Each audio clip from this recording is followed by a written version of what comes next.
New York. Hey, Kira, thanks so much. Nice to be here. Hello again, everybody. I'm Rick Sanchez. This national conversation revolves in many ways around a chunk of video that I'm about to show you. Let me help set this up for you first. You've seen the town hall meetings on health care where people scream at lawmakers. But what you're about to see is, in many ways, different. The target at this town hall meeting in Red Bank, New Jersey, is a handicapped woman in a wheelchair.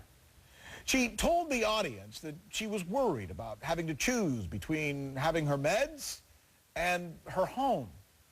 She's in that wheelchair. You may wonder, as you watch this, what has happened to us as a nation? And where do we go, perhaps, to get back our civility? I was diagnosed with 2 incurable autoimmune diseases. I live in fear every day that I will lose my home. Not because I took on some irresponsible mortgage. No, I worked hard my whole life.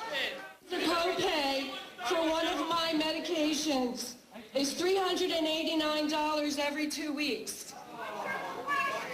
And I'm afraid I might not be able to afford my property taxes and I'll lose my home.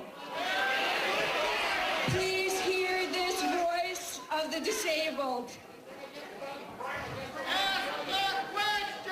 Don't let the insurance lobby win this fight.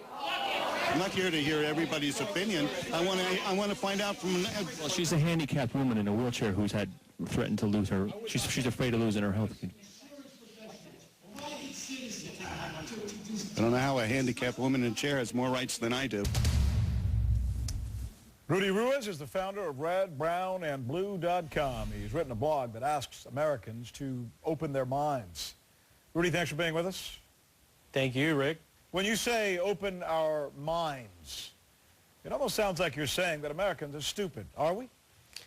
Not at all, Rick, not at all. I think what I'm trying to get at is that what we're seeing is a little bit of an emergence of a culture of closed-mindedness in America. Isn't closed-mindedness stupid, though? I mean, if I'm not willing to listen to other information, I'm stupid. Well, I think that the key is that by listening to other information and allowing us to be educated by that information and for our positions to evolve is a reflection of intelligence. Why are we less intelligent now than we've been in the past? What's going on? What is making Americans, left and right, by the way, because there was a man yesterday, by the way, I don't know if you heard about this, there was a guy out in California who had his finger bitten off at one of these town hall meetings by an Obama supporter. Now, that's civil, isn't it? No, you're right, Rick. I did hear about it, and I think it's obviously we're seeing extreme manifestations of what I think are currents of a lot of fear in our society and a lot of anger. And what we need to do is, let our better spirits prevail. And as you said, how do we go back to what makes our democracy strong? The Founding Fathers in the First Amendment to the Constitution wanted to guarantee freedom of speech and freedom of expression and freedom of assembly. So basically, they wanted people to be able to get together and discuss things and hash these issues out. And the only way you can do that is by keeping an open mind to listen to each other. You don't have to agree, but you at least have to respect the right of that person at the microphone to speak their views. Well, Rudy, I mean, that all sounds great. Yada, yada, yada. We got to make sure that we respect one another. We got to be nice to each other and blah, blah, blah. Bottom line is we're not. In fact, we may be going through one of the most shrill episodes in our nation's history right now. We're seeing it playing out every single day. The question I have for you is, these things don't happen in a vacuum, man. These things happen because there's a force. There's something going on out there that's causing people to react this way. I'm asking you, you've studied this, I read your blog. What is it? What do you think it is? Well, I think what we need is leadership here, and I think that we need leadership from both sides of this debate to step up and stop thinking solely about the best interests of their own party or their own political careers and start thinking about the best interests of America as a whole and appeal to their constituents, to their base. So you're blaming it on the politicians. You're blaming it on the senators, the congressmen, the president, all these guys who are supposed to be leading this debate.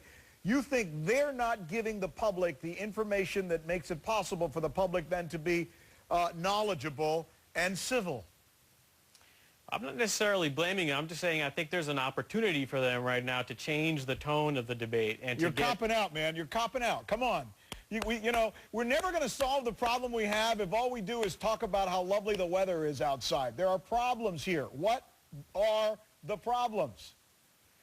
Well, I think the problem you're pointing out is people aren't listening to each other. You know, they're just yelling at each other. So the first step is the leaders have to exhort their constituents to, you know, take a step back and listen to each other and try to find some common ground here. Try to find some consensus. You're not always going to agree with the other side. Well, let me stop you and let me argue with you on this. If you get in your car in the United States of America right now and you are going to spend an hour getting to work, some Americans spend more than an hour getting to work and then another hour getting home, and you turn on your radio, what are the chances you're going to hear an even-keeled civil conversation from someone on the radio who has a talk show? What are the chances? Well, give me some odds here. Well, I think your chances are probably pretty slim, Rick, but I think that, you know, that's part of the point of redbrownandblue.com, which was to try to create, you know, a forum for more diverse opinions, not just culturally or ethnically, but intellectually or politically or philosophically. You know, we need more different voices out there being heard, voices of reason, voices looking for consensus, because, like I said, we might not agree with each other, but we have to find ways to move forward together as a country. I was trying to harden you up. I appreciate it. You're going to come back, right? Yes, sir. Thank you. We got something we want to show you, and then we'll continue this conversation, see if you have a different opinion after that, and we'll have that. Rudy, thanks again.